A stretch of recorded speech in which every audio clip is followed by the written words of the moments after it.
Hey guys, this is Tony. I'm back at Dittmar. Like I said, I'm just gonna catch Amtrak, but I know they're doing something around the lower, so going up towards this way to us. But I'm afraid it's too late for that. But for that train, but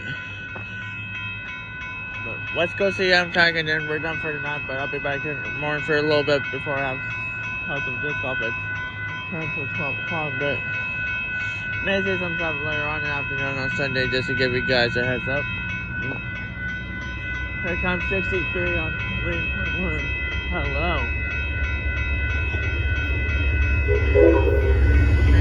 Yeah.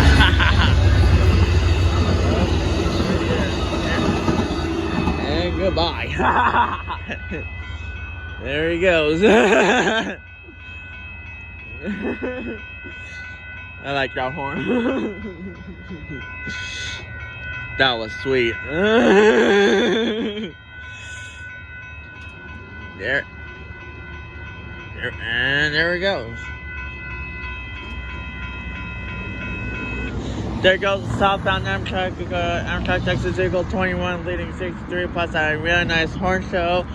That's it for tonight. Sadly, too late for northbound freights, but we'll return tomorrow eventually. Have a good night, everyone, and I'll give you updates tomorrow. Bye-bye.